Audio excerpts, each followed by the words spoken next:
स्वागत है प्रिय साधकों गीता के मोती में, जहां हम भगवत गीता की शाश्वत ज्ञान को उजागर करते हैं। क्या आपने कभी सोचा है कि प्राचीन शिक्षाएं आधुनिक समस्याओं को कैसे हल कर सकती है? आज हम अध्याय 3 कर्मयोग निष्काम कर्म के पद की गहराई में जाएंगे। कल्पना कीजिए एक व्यस्त शहर की, जहां हर कोई सफलता, पहचान और संतुष्टि की तलाश में दौड़ रहा है। इस अराजकता के बीच एक गहरा सवाल उठता है कि हम अपने कर्तव्यों में शांति और उद्देश्य कैसे पा सकते हैं। आज के वीडियो में हम 3 महत्वपूर्ण प्रश्नों के उत्तर खोजेंगे। पहला, कर्म योग का सार क्या है? क्या हम अपने कर्तव्यों का पालन बिना फल की आसक्ति के कर सकते हैं? दूसरा, हम अपने व्यस्त जीवन में कर्म योग को कैसे लागू कर सकते हैं? क्या हमारे आधुनिक जीवन में भी यह प्राचीन ज्ञान प्रासंगिक है? तीसरा, भगवान कृष्ण हमें कर्तव्य पालन के बारे में क्या सिखाते हैं? क्या हमें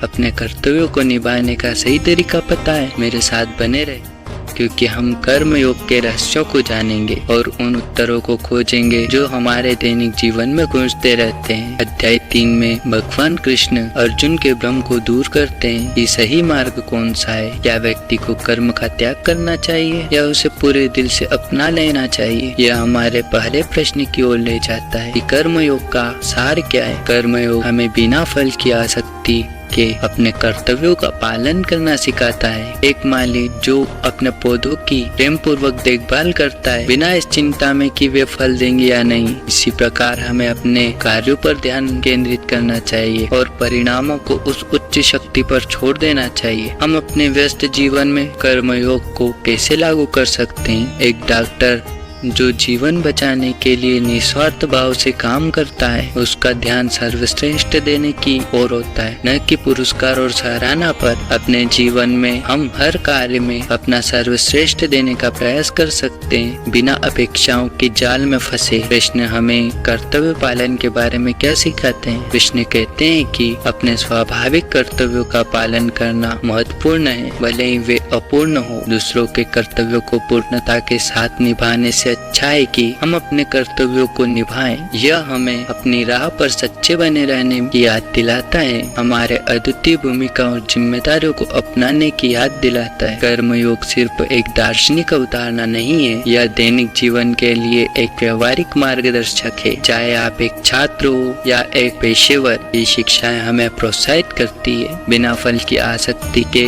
अपने कर्मों पर ध्यान केंद्रित करें। कर्म और वैराग्य के बीच संतुलन बनाए रखें। अपने कार्यों और उद्देश्यों पर विचार करें और सुनिश्चित करें कि वे बड़े भले में योगदान है। एक शिक्षक की कल्पना करें जो बिना प्रशंसा की चाह के छात्रों को प्रेरित करता है, या एक स्वयं सेवक जो निस्वार्थ भाव से समुदाय की सेवा करता है। ये कर्म योग के जीवित उदाहरण है। आइए एक पल के लिए चिंतन करें, क्या हमारे कार्य स्वार्थी सेवा या व्यक्तिगत लाभ से प्रेरित है? क्या हम अपने जीवन में कर्मयोग की भावनाओं को अपनाने के लिए अपने दृष्टिकोण को बदल सकते हैं? रुके और सोचे कि आज आप कौन सा कार्य निस्वार्थ भाव से कर सकते हैं। यह छोटा सा परिवर्तन आपके चारों ओर सकारात्मकता और शांति की लहर कैसे ला सकता है। आइए कर्म के मुख्य बिंदुओं को पुनः देखें, अपने अद्वितीय भूमिकाओं और जिम्मेदारियों को अपनाएं, अपने कार्यों और उद्देश्यों पर विचार करें। इस ज्ञानवर्धक यात्रा में हमारे साथ जुड़े रहने के लिए धन्यवाद। आपके समय और रुचि के लिए हमारा दिल से आभार। अगली बार तक आशीर्वादित रहिए और भगवत गीता के ज्ञान के मोती पर चिंतन करते रहें। धन्यवाद।